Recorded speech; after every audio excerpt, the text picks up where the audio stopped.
Jai Shri Mataji.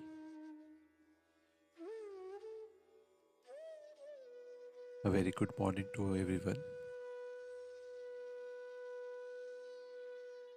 Let us all bow down to Shri Mataji, raise our Mother Kundalini and put Bandhan.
Shri Ganesh Mantra.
Let us now listen to Shri Mataji's speech.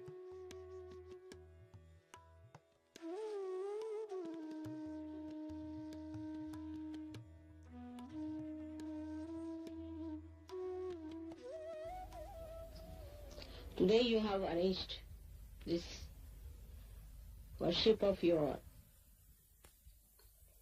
Guru.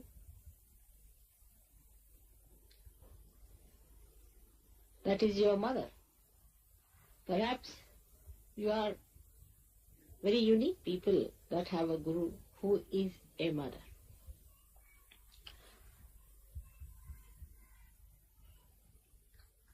Why this puja is arranged? One has to know that it is very important for every disciple to worship the Guru. But the Guru has to be a real Guru, not a one who is just exploiting the disciples and who is not authorized by God.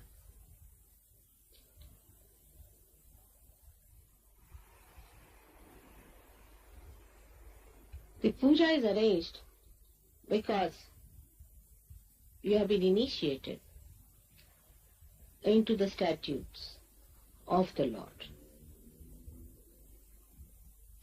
You have been told what are the dharmas of a human being.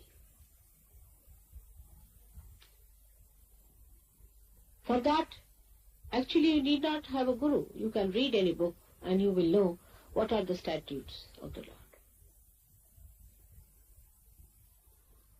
But Guru has to see that you practice them.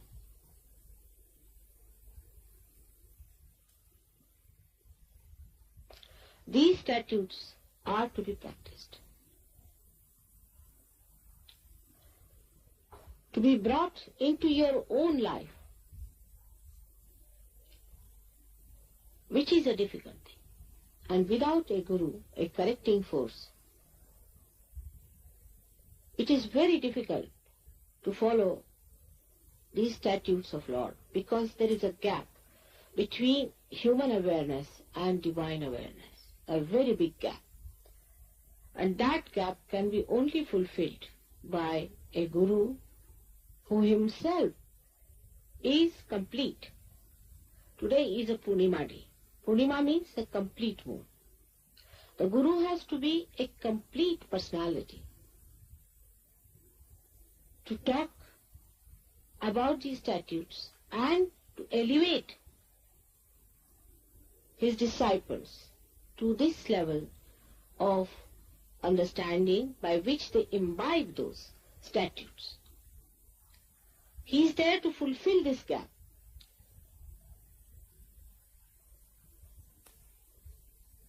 And for that it is essential that every Guru has to be a realized soul of a very high quality and greatly evolved. He need not be a person who is an ascetic, or he need not be a person who is living in the forest. He could be a common householder. He could be a king. All these outward manifestations of one's life do not matter. Whatever may be your position, I would say the so-called position, in this world makes no difference to your being a guru, as long as you have imbibed the statutes of the Lord. Again I say, you have to imbibe the statutes.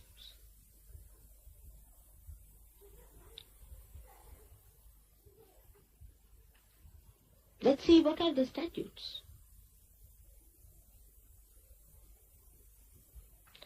First is, you do not harm anyone.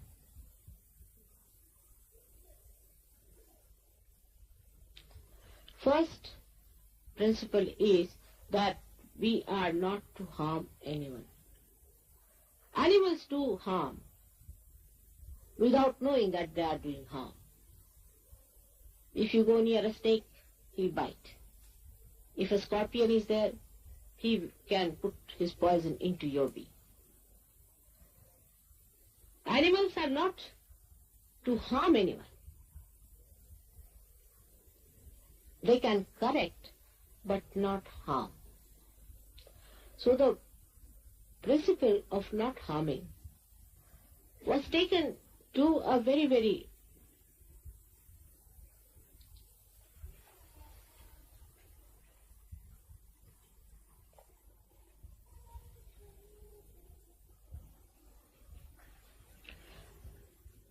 to a point where reality disappeared. For example, when it was said, do not harm anyone, so people started saying, all right, we'll not harm mosquitoes, we'll not harm bugs, we'll not kill them. And there are some people who are following religions in which they preserve mosquitoes and bugs. This is absurdity. Taking anything to absurdity cannot be reality. First of all, we should not harm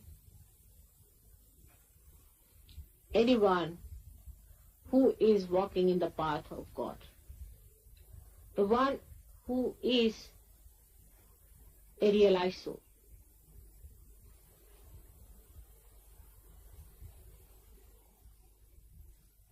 He may be wrong. There may be some mistakes in him. Still he needs correction. Nobody is perfect as yet. So, do not harm. Always try to help. Secondly, anybody who is a real seeker, he may be wrong. He might have gone to wrong gurus. He might have done wrong things. But have feelings, because you have been going on the wrong path yourself sometimes. You have been misled before.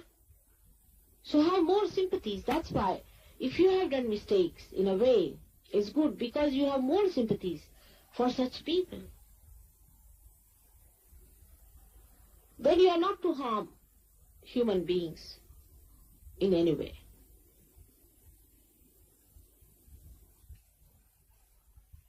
You are not to cause them any bodily harm, any emotional upsetting. Just for harm's sake. For correction is all right.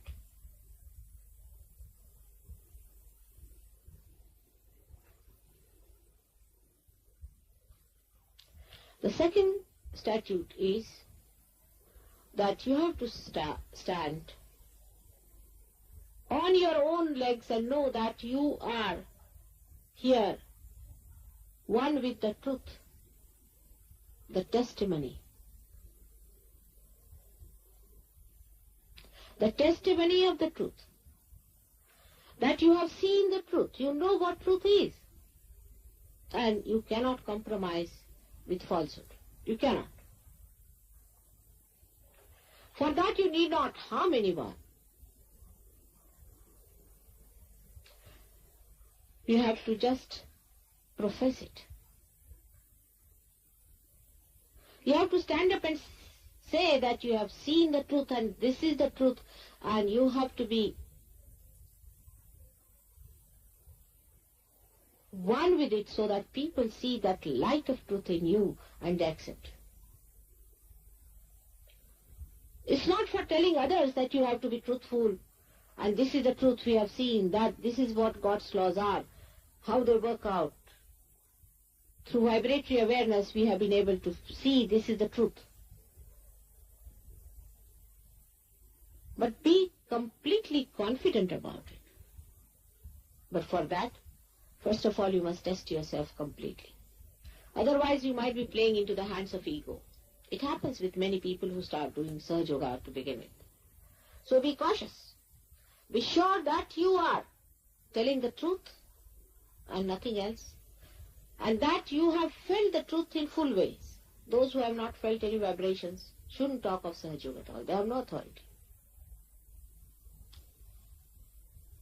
They have to receive vibrations, they have to fully imbibe within them, and then they can say, yes, we felt.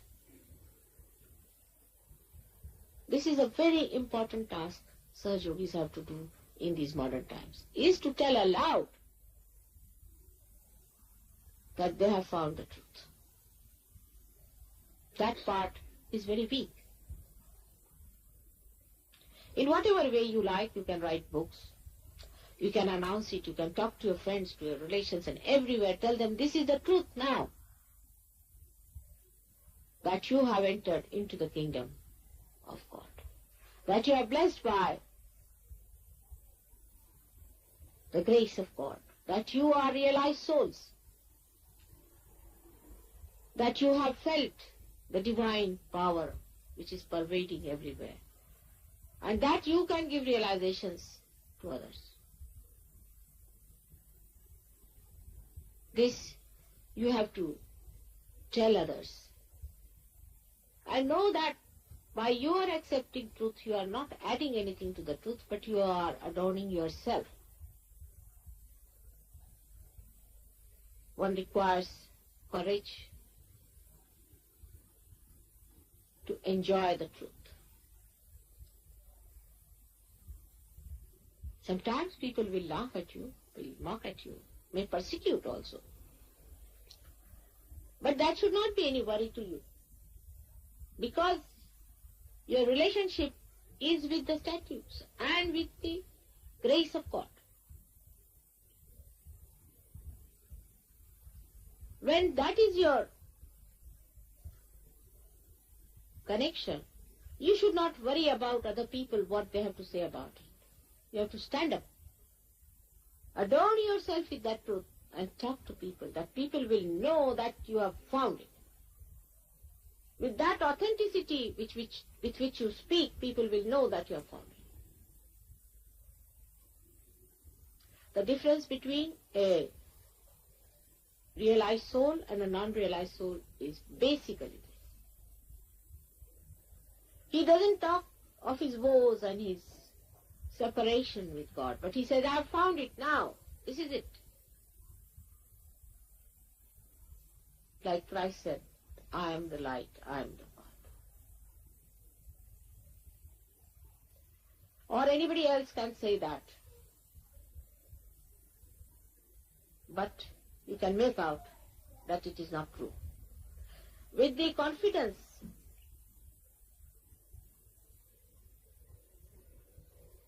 with that complete understanding coming out of your heart, people can make out this is absolute truth. And then all kinds of falsehood must be denounced. Doesn't matter if somebody feels bad. Because by telling that you are saving them and not harming them. But must be told in a correct way, not in a frivolous way. In a very persuasive way you must tell them that no, this is wrong. You must wait for the time when you can tell people. More in confidence. Talk to them, this is wrong, we don't know. We've done the same thing. This is how you are going to express your principle of mastery. Or you can say Guru Tattva. You have to be truthful. First, foremost thing is that you should know the truth, you should stand this testimony, and that you should announce it.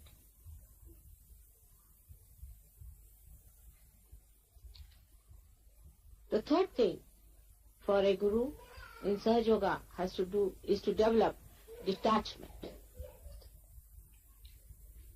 Gradually you do develop it because you find that unless and until you develop that detachment, you are not receiving vibrations in full way. All kinds of detachments have to be developed. Means your priorities change. Once your attention gets fixed up with your spirit, the catch or the hold on things which are of no importance starts reducing by itself.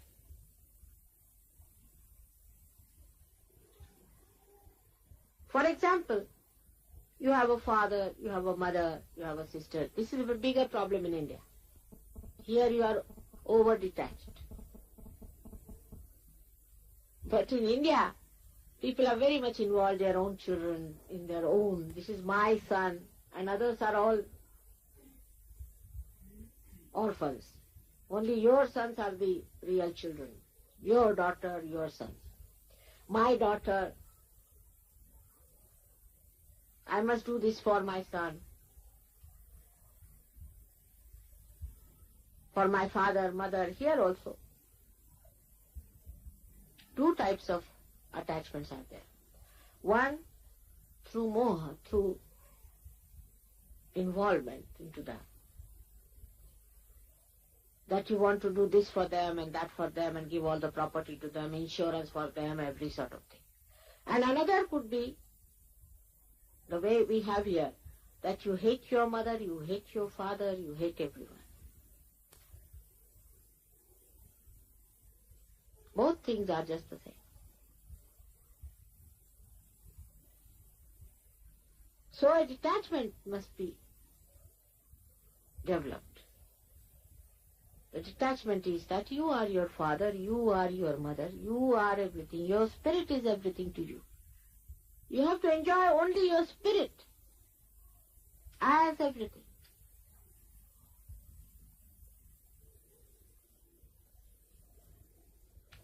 Then the detachment comes from there. And then you really do good to them by detaching, because you see the complete vision about them and about what is to be done. For example, people have also attachments to certain crazes. Human beings always become crazy after something. I mean, it can be anything.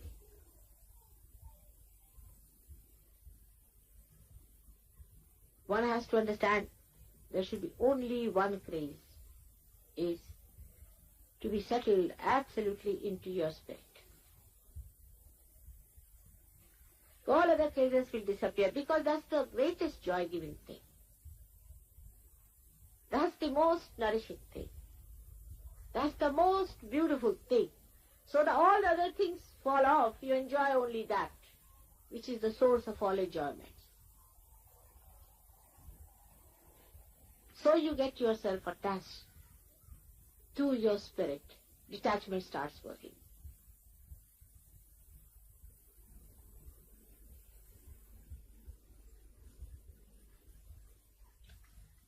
Sometimes detachment is taken as a license for becoming dry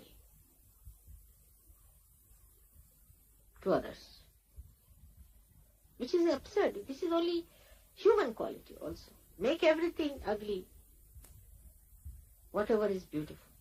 Actually, a person who is detached is the most beautiful person, is the extremely loving person, is love.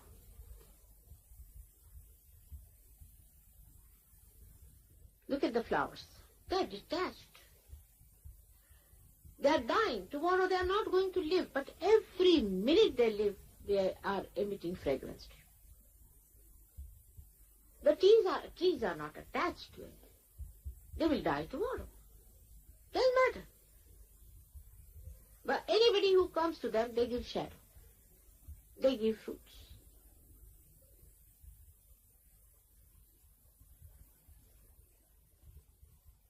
Attachment means death of love. Complete death of love is attachment. For example, in a tree, say, the sap rises, goes to all the leaves, goes to all the necessary parts, all the flowers, all the fruits, and goes back to the mother earth. It is not attached to anyone. Supposing the sap goes and gets attached into one fruit, what will happen? The tree will die and the fruit will die. Detachment gives you the movement of your love, circulation of it.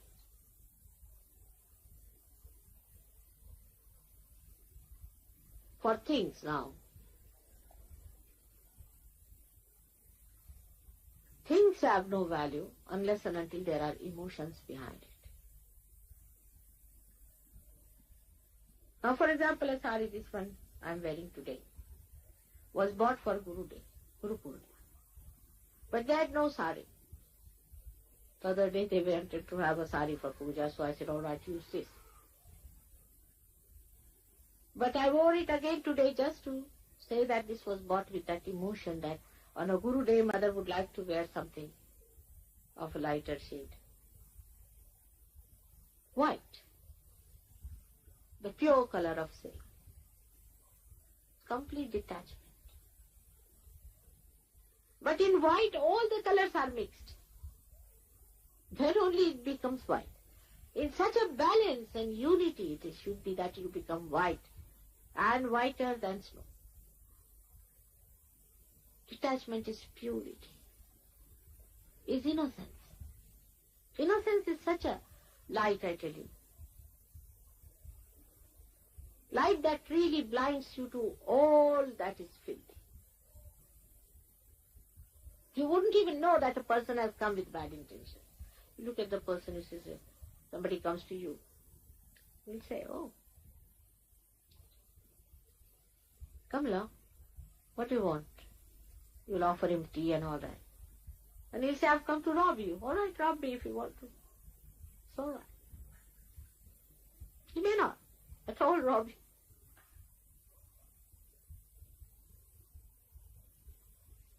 That is what is innocence, which one can develop only through detachment. Detachment is of the attention. Do not allow your attention to get involved into something too much. Even rituals of anything. Say now, we have not washed Mataji's feet. All right, doesn't matter. You love me, all right.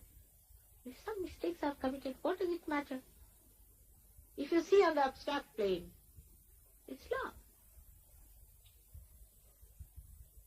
This is just a step forward.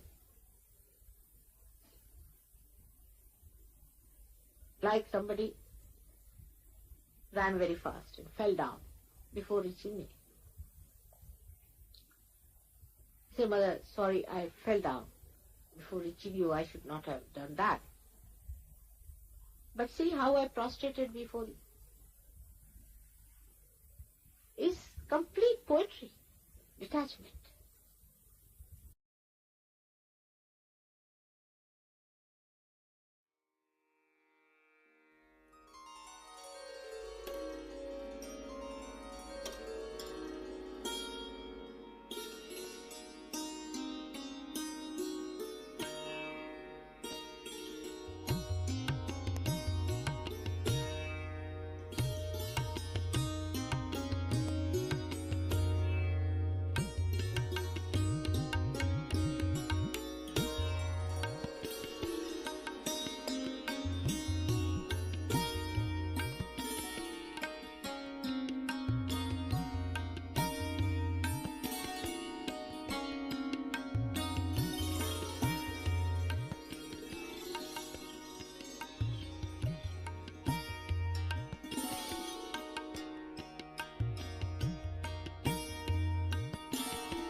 Mahamantras.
Thank you, Shri Mataji, for this beautiful morning meditation.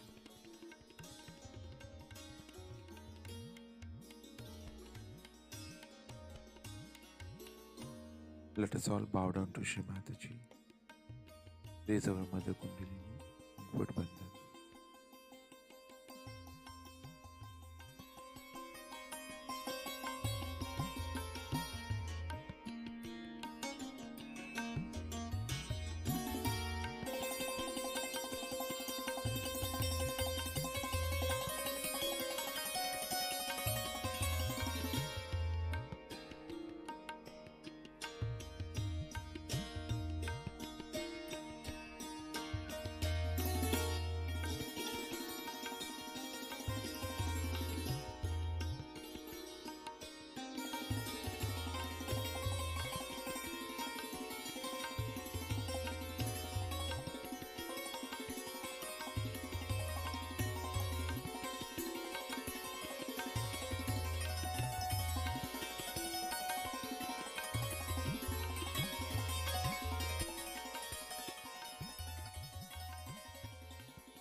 We will continue with our morning meditation tomorrow morning, same time. Jai Shri Mataji.